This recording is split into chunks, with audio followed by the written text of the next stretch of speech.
Even when you feel low, you can still go. Even when you feel slow, you can still go. Even when there's no hope, you can still go. Go, go, go, go, go, go, go. So hi everyone, तो अभी हम देखेंगे अपने memory based solution for CSIR NET June 2024. ठीक है, तो पहले हम फिजिकल के डिस्कस करेंगे सॉल्यूशंस, उसके बाद हम इनऑर्गेनिक और ऑर्गेनिक के. और पेपर देखा जाए तो थोड़ा टफर साइड पे था, खासकर ऑर्गेनिक. अगर फिजिकल की बात करूं तो फिजिकल के कुछ क्वेश्चंस इजी थे, बट कुछ क्वेश्चंस काफ़ी ट्रिकी भी थे और कुछ अलग सी चीज़ें पूछ रखी थी, है ना, समराइज़ किया जाए तो चलो हम डिस्कस कर लेते हैं. ठीक है, तो जैसे क्वेश्चन नंबर 1 देख लेते हैं. सो क्वेश्चन नंबर 1 में क्या था, यूनिट्स ऑफ मतलब फिजिकल का ये वाला क्वेश्चन. तो ए के बारे पूछा हुआ था, है ना, ए के रिगार्डिंग था. ए आपके पास जो प्री एक्सपोनेंशियल फैक्टर है, ठीक है, इट इज़ डायमेंशनलेस एक ऑप्शन थी, बट हमें पता है नहीं, हमारे पास ए के यूनिट्स क्या होते हैं, के यूनिट्स के बराबर, है ना. और के यूनिट्स किस पे डिपेंड करते हैं, रिएक्शन के ऑर्डर पे. तो कंसंट्रेशन की पावर 1 - n और टाइम इनवर्स, यहाँ पे n आपके पास क्या है, रिएक्शन का ऑर्डर. ठीक है, उस हिसाब से के यूनिट्स होंगे और वही यूनिट्स आपके पास ए के होंगे. उसमें आपके पास एक ऑप्शन थी that it has second inverse in the dimension necessarily. ठीक है, नेसेसरली ये होगा ही ऑब्वियसली. रीज़न देखो, n आपके पास कुछ भी हो, उस अकॉर्डिंग आपके पास है मोलैरिटी इनवर्स सेकेंड इनवर्स आएगा, या मोलैरिटी सेकेंड इनवर्स आएगा, या अकेला सेकेंड इनवर्स आएगा. जैसे फर्स्ट ऑर्डर के लिए, ये जीरो ऑर्डर के लिए, सेकेंड ऑर्डर के लिए ना, बट सभी के केस में आपका सेकेंड इनवर्स तो आएगा ही. सो ये वाली ऑप्शन करेक्ट थी कि it has second inverse necessarily in the dimensions regardless of the order. ठीक है, तो ये ऑप्शन, ये पार्ट बी का ही हम डिस्कस कर रहे हैं. उसके बाद जैसे BCl3 था, BCl3 का आपको सिमेट्री नंबर पूछ रखा था ना. तो सिमेट्री नंबर जैसे हम क्वांटम में करते हैं, स्टैटिस्टिकल में करते हैं, तो सिमेट्री नंबर ये पॉइंट ग्रुप से आएगा. इसका पॉइंट ग्रुप आपके पास क्या होता है, D3H. तो D3H के हिसाब से यहाँ पे इसका सिमेट्री नंबर होगा 2 टाइम्स ऑफ 3 मतलब 6. ठीक है, तो BCl3 का सिमेट्री नंबर आपके पास 6 है, जिसके रोटेशनल पार्टीशन फंक्शन में इनकॉर्पोरेट करना पड़ेगा, तो 6 आएगा इसका. उसके बाद क्वेश्चन था जो फर्स्ट रिफ्लेक्शन है वो 1 1 1 अपीयर हो रही है. ठीक है, तो आपको बताना है कि कौन सा आपके पास लैटिस है. सो लैटिस आपके पास कौन सा होगा, FCC. रीज़न, FCC में आपके पास जो सिलेक्शन रूल्स क्या होते हैं, आइदर ऑल ऑड या ऑल इवन, वही आपके पास HKL रिफ्लेक्शंस अपीयर होंगी. ठीक है, जो आपके पास प्रिमिटिव है उस केस में सभी अपीयर होंगी. उस केस में जो पहली अपीयर होगी दैट विल बी 1 0 0, है ना, प्रिमिटिव. बट उस केस में FCC में वो नहीं आएगी. BCC में आपके पास फर्स्ट कौन सी आएगी, दैट विल बी 1 1 0, है ना, जिस केस में आपका सम इवन है, तो वो भी आपके पास यहाँ पे नहीं है. सो ये पक्का है कि आपके पास FCC है. ठीक है, सो थर्ड क्वेश्चन हो गया. उसके बाद आपके पास क्वेश्चन नंबर 4 था. काइनेटिक्स के क्वेश्चन आई वुड से कि रादर उन्हीं कॉन्सेप्ट से आए थे जो आपने पढ़े हुए हैं, है ना. सो यहाँ पे आपके पास क्या है, ये आपके पास वही रिएक्शन है लाइक दिस. ठीक है ना, तो ये वाला स्टेप आपके पास फास्ट है इक्विलिब्रियम का, ये आपका स्टेप स्लो है. तो इस केस में हमारे पास जो के ओवरऑल होता था यूजिंग प्री इक्विलिब्रियम अप्रॉक्सीमेशन, वो आपके पास किसके इक्वल था, that was K1 backward step K2, यहाँ पे K3. So this was K1 K3 upon K2, है ना. तो यहाँ पे आपके पास क्या आएगा, this will B EA1 plus EA3 minus of EA2. सो ये मैंने क्या यूज़ किया यहाँ पे, प्री इक्विलिब्रियम अप्रॉक्सीमेशन. ठीक है, बिकॉज मेरे को एक फास्ट इक्विलिब्रियम है, उसके बाद एक स्लो स्टेप है, तो बहुत इजी था ये वाला, नोन क्वेश्चन है. ठीक है, उसके बाद 5th क्वेश्चन देखो, ये बहुत अलग सा क्वेश्चन था. इसमें बेसिकली क्या है, आपको के की वैल्यू दे रखी है फॉर एन इक्विलिब्रियम. ए आपके पास बी के साथ इक्विलिब्रियम में है, के की वैल्यू ग्रेटर देन 1 है. सो इसका मतलब क्या है कि बी आपके पास ए से ज़्यादा होगा एट इक्विलिब्रियम, है ना, के की वैल्यू अगर ग्रेटर देन 1 है. एक हमें और चीज़ पता है दैट जो के होता है वो किसके इक्वल होता है, partition function of the product, partition function of the reactant, exponential of minus of डेली नॉट बाय RT, इसके बराबर. एक क्वेश्चन होना था इससे, क्यों, क्योंकि स्टेटिस्टिकल को इनकॉर्पोरेट किया हुआ था यहाँ पे. कैसे, देखो आपको पता है के की वैल्यू ग्रेटर देन 1 कब आएगी, इस फैक्टर को आप छोड़ सकते हो भी. के की वैल्यू ग्रेटर देन 1 कब आएगी, जब आपके पास QB by QA is greater than 1, मतलब जब आपका QB is greater than QA. तो आपको पता है कि पार्टीशन फंक्शन की वैल्यू ज़्यादा कब होती है, जब आपके पास जो लेवल्स हैं दे आर इक्वली, मतलब पास हों थोड़े, है ना, क्लोजली स्पेस्ड. तो देखो यहाँ पे बी के केस में आपके पास जो स्टेट्स की डेंसिटी है, इसको बोलते हैं डेंसिटी, स्टेट्स की डेंसिटी ज़्यादा है, जिस कारण क्या होगा, यहाँ पे पॉपुलेशन मोर स्प्रेड होगी. उस कारण पार्टीशन फंक्शन बी का ज़्यादा होगा ए के कंपैरिजन में, जिस कारण के की वैल्यू ग्रेटर देन 1 आएगी। तो ये अलग सा क्वेश्चन था। उसके बाद देखो simple question, line separation between the first Stokes and the first anti Stokes line. तो बहुत ईजी है। अब आपको पता है कि ये आपके पास होती है यहाँ पे रेले लाइन, यहाँ पे आपके पास है स्टोक्स लाइन, यहाँ पे आपके पास है एंटी स्टोक्स लाइन। अब आपको पता है कि पहली लाइन की सेपरेशन यहाँ से कितनी है, दिस इज 6b, ये भी आपके पास कितनी है, दिस इज 6b। तो टोटल आपके पास कितनी आएगी, दिस विल बी 12b। तो 12b आना था इसका, ठीक है। और आपके पास स्पेक्ट्रा कौन सा था, this was pure rotational Raman spectra, इस केस में आपको पूछ रखा था, ठीक है।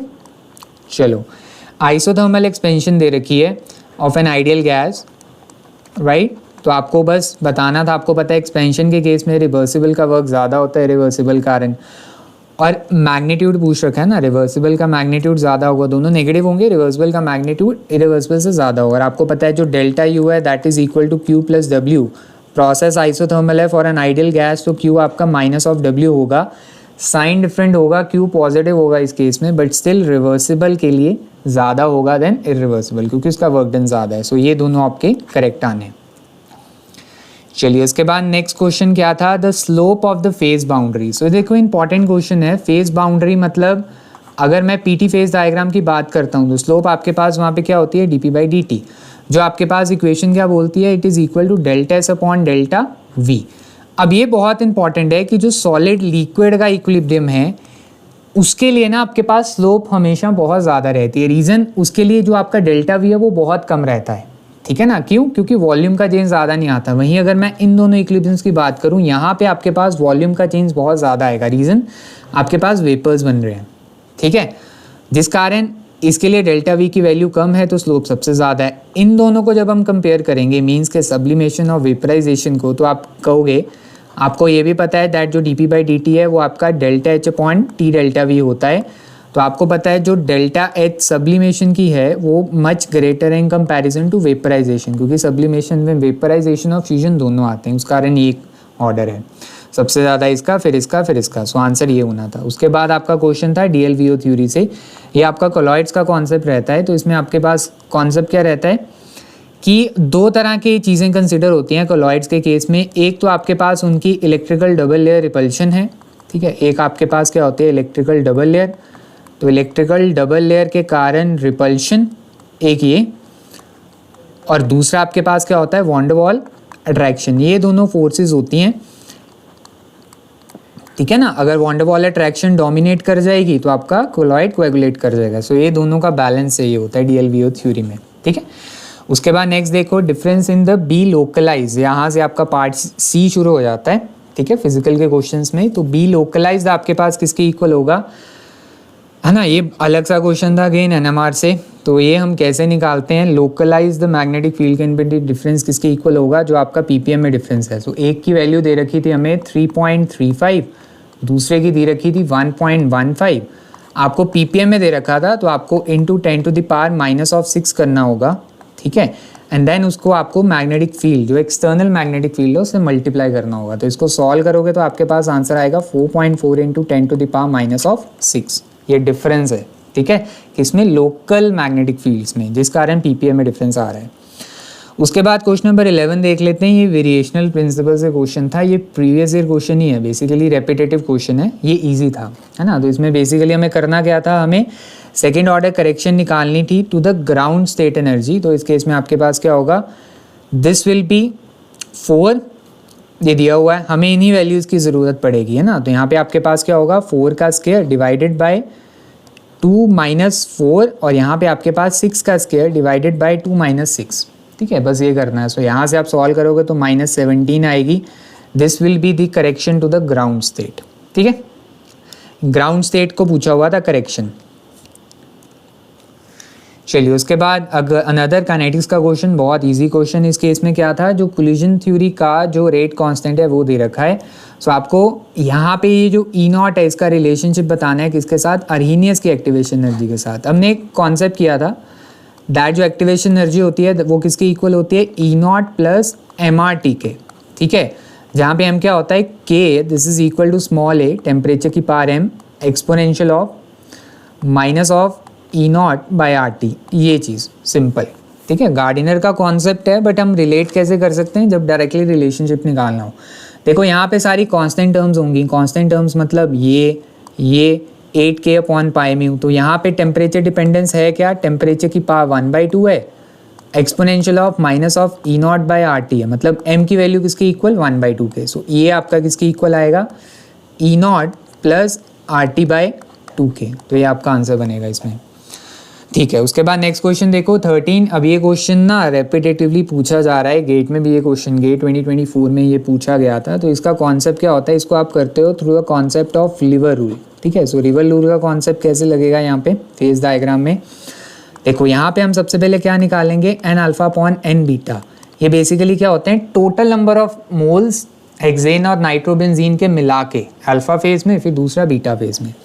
तो ये किसके इक्वल होगा, ये होगा इसके डिवाइडेड बाय इसके उल्टा, मतलब ये किसके इक्वल है, दिस इज 0.8 - 0.4 डिवाइडेड बाय ये किसके इक्वल, दिस इज 0.4 - 0.3। सो ये किसके इक्वल आएगा 4 के।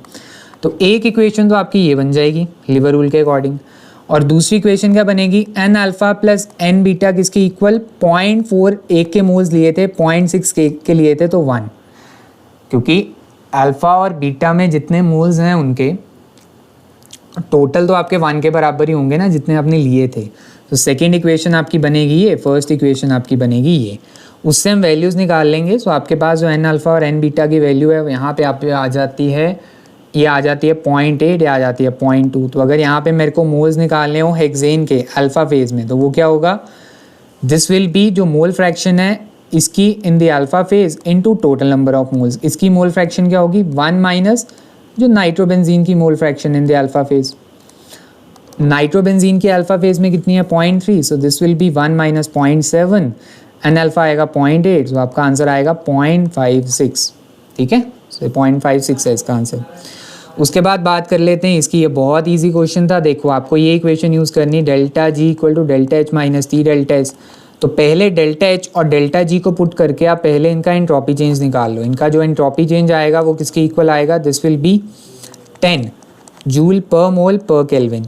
उसके बाद हमें क्या दिया हुआ है, ΔH आपका कांस्टेंट है, एंट्रोपी चेंज में हम कांस्टेंट मानेंगे। तो जब आपका ΔG 0 होगा तब आपका जो A है that will tend to start melting, reason process तब 0 मतलब पॉजिटिव ΔG से नेगेटिव हो जाएगी, स्पॉन्टेनियस हो जाएगा। सो यहाँ से हम टेम्परेचर निकाल लेते हैं ΔH/ΔS। तो यहाँ से आपके पास टेम्परेचर आएगा 900 केल्विन, ठीक है। बहुत ही सिंपल बट थोड़ा सा ट्रिकी था।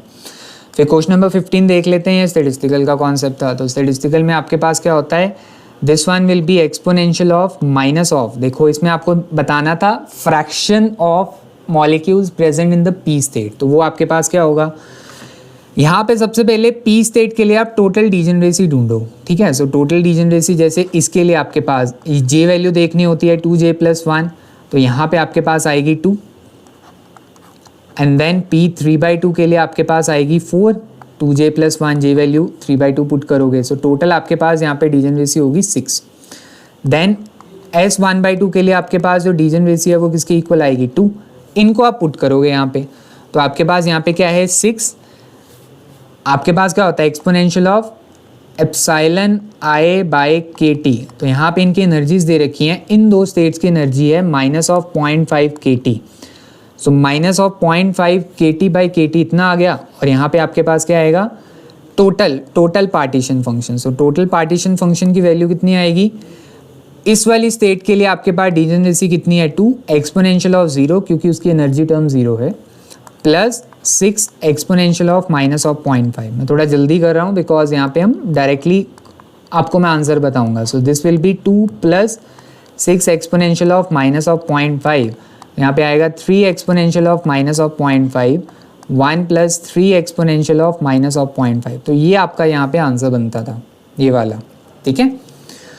तो बेसिकली 2J+1 से मैंने डीजेनरेसी निकाल ली, पी स्टेट की डीजेनरेसी निकाल ली, एस स्टेट की, उनकी जो एनर्जीज दी हुई थी वो मैं डायरेक्टली फॉर्मूला में पुट कर ली। फॉर्मूला आपके पास क्या है, फॉर्मूला आपके पास है यहाँ पे एक्सपोनेंशियल ऑफ -εI/kT, इसकी जो डीजेनरेसी है divided by summation GI exponential of -εI/kT, इसी को यूज़ किया फ्रैक्शन निकालने के लिए, ठीक है।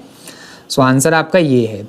उसके बाद नेक्स्ट क्वेश्चन आपका स्टर्न वॉल्मर इक्वेशन से था, इंपॉर्टेंट क्वेश्चन है, ठीक है। तो आपको क्वेंचर की कंसंट्रेशन दे रखी है 10 × 10⁻³ मोलर, आपको लाइफ टाइम दे रखा है इन द एब्सेंस, तो ये है in the absence of Quencher. और आपको ये वैल्यू दे रखी थी जो इंटेंसिटी है फ्लोरेसेंस की वो 10% से बाय 10% वो डिक्रीज हो गई। मतलब अब आपके पास जो इंटेंसिटी बची वो कितनी बची, that remained as 90% of I0, so this comes out to be 10/9। तो यहाँ पे आप 10/9 पुट करोगे, दिस विल बी 1 + kq, यहाँ पे 5 × 10⁻⁻9 सेकेंड्स और यहाँ पे 10⁻⁻2 मोलर। बस इसको यहाँ पे सॉल्व करना था आपको, ठीक है। तो सॉल्व करके आपके पास यहाँ पे kq की वैल्यू आती है 2.2 × 10⁹ answer molarity inverse second inverse, ठीक है। तो ये चीज़ स्टर्न वॉल्मर इक्वेशन यूज़ करके। चलिए क्वेश्चन नंबर 17, ये सरफेस का क्वेश्चन था, अलग सा क्वेश्चन था क्योंकि यहाँ पे कॉन्सेप्ट किस चीज़ का लग रहा था, इनहिबिशन का, ठीक है। बेसिकली क्या दिया हुआ था, जो hydrogen one of the product है वो इनहिबिट कर रहा है डिकम्पोजिशन ऑफ अमोनिया को, है ना। सो जब भी ऐसा चीज़ हो रही हो तो बेसिकली क्या होता है, जो फ्रैक्शनल सरफेस कवरेज है, वैसे fractional surface coverage in the absence क्या आनी थी, in the absence it will be simply this, जैसे होता है Kp/1 + Kp, राइट। बस अब in the presence of inhibitor क्या होगा, बेसिकली वो क्या करेगा, फ्रैक्शनल सरफेस कवरेज को कम कर देगा। सो नीचे आपके पास अब टर्म आएगी, यहाँ पे देखो Kc, यहाँ पे आएगा आपके 1 + K, यहाँ पे हाइड्रोजन की टर्म आ जाएगी, राइट। और यहाँ पे ऊपर नहीं आएगी हाइड्रोजन की टर्म, रीजन ऊपर आपको केवल इसका थीटा चाहिए ना, सो लाइक दिस। तो आपके पास जो आंसर बनेगा ये बनेगा, ये आपको ऑप्शन में मिला था, ठीक है, ये वाली ऑप्शन।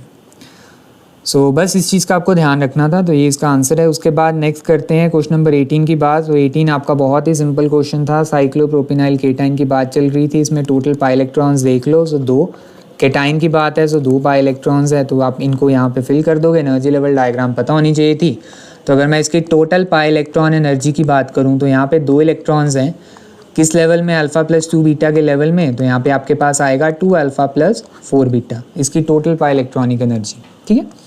उसके बाद क्वेश्चन नंबर 19 के बारे में बात कर लेते हैं। ये भी क्वेश्चन सिंपल था, 12th लेवल का क्वेश्चन है ये, ठीक है। तो बेसिकली ये इजी क्वेश्चन था, फिजिकल के कुछ क्वेश्चन आपके ईजी भी थे।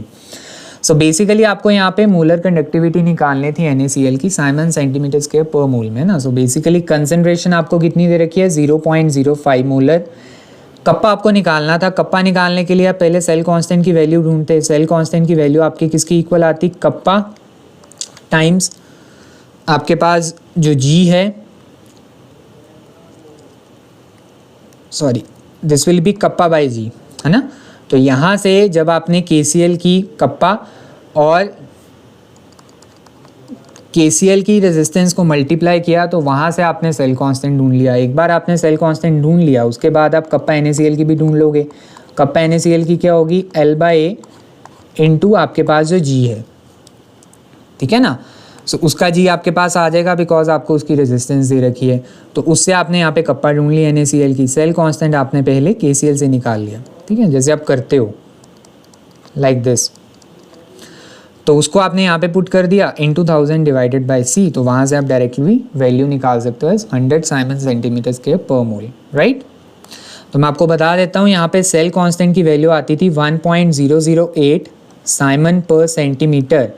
उसके बाद आप यहाँ पे इसको पुट करोगे, सॉरी पर सेंटीमीटर ना, सेल कांस्टेंट है 1.008 पर सेंटीमीटर, ये आपका सेल कांस्टेंट हो गया। इसको आपने यहाँ पे पुट करिया, यहाँ पे कप्पा निकाल ली, कप्पा को यहाँ पे पुट करके आपने लैम्डा निकाल ली, किसकी, NaCl की, ठीक है। सो आपका आंसर ये है NaCl की जब आप निकालोगे।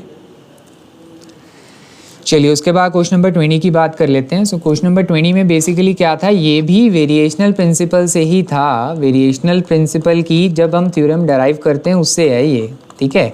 उसमें बेसिकली जब भी हम एक वेव फंक्शन को ट्रायल वेव फंक्शन की तरह डिफाइन करते हैं as a linear combination of the जो नॉर्मलाइज्ड आइगन फंक्शंस हैं सिस्टम के, ठीक है, जो अनपर्टर्ब सिस्टम के हैं आपके पास जो नॉर्मलाइज्ड आइगन फंक्शन, उनका आपने लीनियर कॉम्बिनेशन ले लिया। तो वहाँ से जब आप एनर्जी कैलकुलेट करोगे, एनर्जी आपके पास ये E के बराबर आएगी, this one will be energy E, ठीक है। और यही एनर्जी आपके पास क्या है, जो ग्राउंड स्टेट एनर्जी है उससे ऊपर होगी। This is basically the E जो आप ट्रायल वेव फंक्शन यूज़ करके एनर्जी कैलकुलेट करोगे। सो वो आप कैलकुलेट कैसे करते थे, ऊपर आपके पास यहाँ पता था Sai Hamiltonian Sai D tau, और नीचे आपके पास यहाँ पे साई डी टाउ, ठीक है। तो यहाँ से आप साई स्टार, यहाँ पे साई स्टार, तो इसको आप सॉल्व करते थे। इससे आपके पास जो सिस्टम की एनर्जी आएगी, ट्रायल वेव फंक्शन को पुट करके आपके पास जो एनर्जी आई वो आपकी जो ग्राउंड स्टेट एनर्जी है उससे हमेशा अपर बाउंड रहेगी। तो ये वेरिएशनल प्रिंसिपल है, तो इससे आपके पास ये आती है, तो ये आपकी ग्रेटर देन एप्सिलॉन नॉट आएगी, ठीक है। उसके बाद क्वेश्चन नंबर 21 की बात कर लेते हैं। क्वेश्चन नंबर 21 में आपके पास ये क्या है, सबसे पहले इंपॉर्टेंट था यहाँ पे थर्ड ऑर्डर की पॉलीमराइजेशन थी। पॉलीमराइजेशन काइनेटिक्स से ये क्वेश्चन है, कंडेंसेशन पॉलीमराइजेशन से। तो थर्ड ऑर्डर की इक्वेशन आपके पास जो होती है ये वाली, उसको आप यूज़ करोगे। So this is equal to 2kT। उससे आपने ये वाली चीज़ डराइव करी बाय जो आपका डिग्री ऑफ पॉलीमराइजेशन है, जिसको आप ऐसे रिप्रेजेंट कर रहे हो, यहाँ पे ऐसे भी रिप्रेजेंट करते हो, ये आपका किसके इक्वल होता है, दिस इज m0/mt, ठीक है, ये इसके बराबर होता है। तो उससे आपने ये वाली इक्वेशन, ये प्रीवियस ईयर क्वेश्चन है, पहले आया हुआ है, ठीक है। सो थर्ड ऑर्डर पॉलीमराइजेशन के लिए जो सेल्फ कैटलाइज कंडेंसेशन पॉलीमराइजेशन, उसके लिए ये वाली इक्वेशन है। उसके बाद क्वेश्चन नंबर 22 देखो, वो भी इजी क्वेश्चन था काइनेटिक्स का। काइनेटिक्स से इजी क्वेश्चन आए हैं। डायरेक्टली क्वेश्चन आपका कहाँ से है, from the Lindemann's mechanism. So Lindemann mechanism आपको पता ही है, लिंडमैन मैकेनिज्म लो प्रेशर पे सेकंड ऑर्डर है, हाई प्रेशर पे आपका फर्स्ट ऑर्डर। उसका मैकेनिज्म ये है, मैकेनिज्म पूछ रखा था, दिया हुआ था कि एक ऐसा रिएक्शन है जो सेकंड ऑर्डर एग्जिबिट करता है लो प्रेशर पे और हाई प्रेशर पे फर्स्ट ऑर्डर। तो लिंडमैन्स मैकेनिज्म से क्वेश्चन था, ठीक है। चलिए क्वेश्चन नंबर 23 की बात कर लेते हैं। ये बहुत पहले क्वेश्चन आया हुआ है, अभी दोबारा से रिपीट किया। बेसिकली ये क्वेश्चन कहाँ से है, from the carbon dating concept, ठीक है। सो उस केस में हमारी इक्वेशन ये वाली लगती है। हाफ लाइफ आपको दे रखी थी C14 की, उसके बाद आपको एक्टिविटीज़ दे रखी थी। इनिशियल एक्टिविटी ये है, फाइनल एक्टिविटी ये। इनिशियल बड़ी होती है फाइनल से, तो आपने यहाँ पे पुट कर दी है। आपकी बैकरल्स में एक्टिविटी दे रखी थी, रेशियो कैलकुलेट करके ln लेके इसको सॉल्व करोगे तो आपके पास जो एज आएगा पुट का, दैट विल बी दिस, ठीक है। उसके बाद क्वेश्चन नंबर 24 देखो। 24 क्वेश्चन भी सिंपल था। उस केस में क्या था कि जो पहली रिफ्लेक्शन है 111 फ्रॉम द FCC, और जो इसकी सेकेंड रिफ्लेक्शन है विच इज़ फ्रॉम 200, उसके आपको सेपरेशन निकालनी है, इंटरप्लेनर डिस्टेंस, फिर उनका आपको डेल्टा डी निकालना है। मतलब पूछ रखा था कि इन दोनों प्लेन्स का आपस में सेपरेशन क्या होगा, ठीक है, 111 और 200। तो आप जस्ट करोगे, इसको सॉल्व करोगे तो आएगा 0.577A, इसको सॉल्व करोगे तो आएगा 0.5A, दोनों को सब्ट्रैक्ट करोगे तो आपके पास आंसर आएगा ये वाला, ठीक है। चलिए क्वेश्चन नंबर 25 की बात कर लेते हैं। 25th क्वेश्चन में क्या है, आपको बहुत सिंपल क्वेश्चन, आपको बेसिकली ये करेक्टर टेबल दे रखा है, ठीक है। अब पता है आपको 3 क्लासेस हैं, तो 3 इरेड्यूसिबल रिप्रेजेंटेशंस होंगी, एक A1, एक A2 और एक E करके। A1 आपकी मोस्ट सिमेट्रिक होती है तो 111 आएगा। E आपके पास डबली डिजेनरेट होती है तो A आपके पास 2 आएगा। उसके बाद आप क्या करोगे, ऑर्थोगोनैलिटी यूज़ कर लो। ऑर्थोगोनैलिटी में आपके पास क्या था कि A1 को E से मल्टीप्लाई करोगे, दिस विल बी 0। तो उससे आपके पास जो इक्वेशन आएगी, उससे आपके पास जो फाइनल में इक्वेशन आएगी, that will come out to be, कर लेते हैं, ठीक है। सो यहाँ पे आपके पास क्या आएगा, A1 दिस विल बी 1, यहाँ पे 2 और यहाँ पे 1 प्लस यहाँ पे 1, यहाँ पे B, यहाँ पे 2 और यहाँ पे लास्ट में C, उसका 3 और उसका 1। So this will be equal to 0। So यहाँ पे आपके पास आ गया 2 + 2B + 3C, this is equal to 0। तो ये कब सेटिस्फाई होगा, जब आपके पास B की वैल्यू होगी -1 और C की वैल्यू होगी 0, ठीक है। सो आपका आंसर क्या था कि A की वैल्यू 2 है, B की वैल्यू -1 है और C की वैल्यू 0 है। ये इसका आंसर था आपके पास, राइट। सिंपल क्वेश्चन था ये। चलिए उसके बाद ये वाला क्वेश्चन देख लेते हैं। ये भी बहुत ईजी है। आपके पास जो एल कैप स्क्वायर है, जो टोटल एंगुलर मोमेंटम का स्क्वायर है, वो आपको पता होना चाहिए कि वो कम्यूट करता है। कैसे कम्यूट करता है, बहुत सिंपल है। देखो आपके पास जो एल कैप स्क्वायर है, ये लैडर ऑपरेटर ये किसके इक्वल होगा, Lx + आयोटा Ly के। तो इसको आप अगर एक्सपैंड करोगे, this will B this plus iota, this will B this. अब आपको पता है कि ये आपस में कम्यूट करते हैं, तो this will B 0, this will also be 0। तो आपके पास इन दोनों का आपस में कॉम्यूटेटर 0 आएगा। सेम आप यहाँ पे भी कर सकते हो माइनस साइन के लिए, ठीक है। उसके बाद क्वेश्चन नंबर 27 है, ये थोड़ा सा लेंदी क्वेश्चन था बट कैलकुलेटर आपको प्रोवाइडेड है। सबसे पहले ये आपके पास सेल है, सेल रिएक्शन आपको पता ही है, कैडमियम बेसिकली ऑक्सीडाइज करेगा और यहाँ पे आपका जो AgBr है वो आपका रिड्यूस करेगा। सो this will be like this कि कैडमियम 2 और यहाँ पे 2 क्लोराइड और यहाँ पे Ag, राइट। यहाँ पे क्लोराइड था आई गेस, ठीक है, यहाँ पे क्लोराइड था। तो नेवरदलेस आपको यहाँ पे एक्टिविटी पुट करनी है। ये E0 सेल है, कैथोड का माइनस एनोड का, ठीक है। उसके बाद जो एक्टिविटी होगी कैडमियम की वो मैं आपको बता देता हूँ, वो आपकी किसकी इक्वल होती है, दैट इज़ x की पावर x, y की पावर y, ठीक है। सो यहाँ पे आएगा 1 की पावर 1, सो यहाँ पे आपके पास 2 की पावर 2 और यहाँ पे गामा प्लस माइनस इसकी power 1 plus 2, so this will B 3। सो यहाँ पे आएगा 4 गामा प्लस माइनस m का होल क्यूब। ये वाली वैल्यू को आपको यहाँ पे पुट करना होगा। गामा प्लस माइनस की आपको वैल्यू दे रखी है, मोलालिटी आपको दे रखी है। जब आप उसको वहाँ पे इक्वेशन में पुट करोगे तो आप फाइनल आंसर निकालोगे। फाइनल आंसर आपके पास क्या आएगा, this will come out to be 0.75 volts final answer. बस ये है कि जो एक्टिविटी है कैडमियम क्लोराइड की वो आपकी ये है, वैल्यूज पुट करके लॉग करके देन इसमें एट द एंड वो नेट ऐड होगा बिकॉज यहाँ पे लॉग की वैल्यू नेगेटिव आएगी, लॉग का जो आंसर है, ठीक है। सो आपके पास आंसर यहाँ पे आएगा 0.75 वोल्ट्स, ठीक है। चलिए उसके बाद क्वेश्चन नंबर 28 देख लेते हैं। सो लास्ट क्वेश्चन ये आपका फिजिकल का, ठीक है, मेमोरी बेस में। तो आपके पास ये है बेसिकली ये इनऑर्गेनिक का क्वेश्चन, बिकॉज इसमें हमें पूछा हुआ था कि एक कंपाउंड X बना है फॉस्फोरस का। अब वो कंपाउंड बेसिकली क्या है, रिएक्शन आपका क्या है, रिडक्शन रिएक्शन, ठीक है। कार्बन की प्रेजेंस में और सिलिका की प्रेजेंस में आपने कैल्शियम फॉस्फेट को रिड्यूस किया तो रिड्यूस होके वो हो गया P4। तो इससे आपको पता लगता है स्टोइचियोमेट्री से इसका 2 मोल इसका 1 मोल प्रोड्यूस करेगा जब आप बैलेंस करोगे। मैंने इन दोनों को केवल बैलेंस किया फॉस्फोरस को देखते हुए, ठीक है। सो 2 मोल से 1 मोल बनेगा। 1 मोल फॉस्फोरस मतलब उसका जो वेट होगा दैट विल बी 4 × 31। तो यहाँ पे आपके पास 4 × 31 आएगा। उसके बाद आप क्या करोगे, एक्चुअल यील्ड कितनी है 90%। सो 90% अगर यील्ड है तो आप इसका 90% कर दो, तो आपके पास जो आंसर आएगा दैट विल बी 111.6 ग्राम्स। इसका आंसर बनेगा, ठीक है। इसमें मेन क्या है, आपको आइडेंटिटी पता हो कि P4 बना, देन डायरेक्ट मोल कॉन्सेप्ट है, ठीक है। तो इसके साथ आप फिजिकल के सॉल्यूशंस का मैं एंड करूँगा, ठीक है। देन आप बाकी सॉल्यूशंस देख सकते हैं।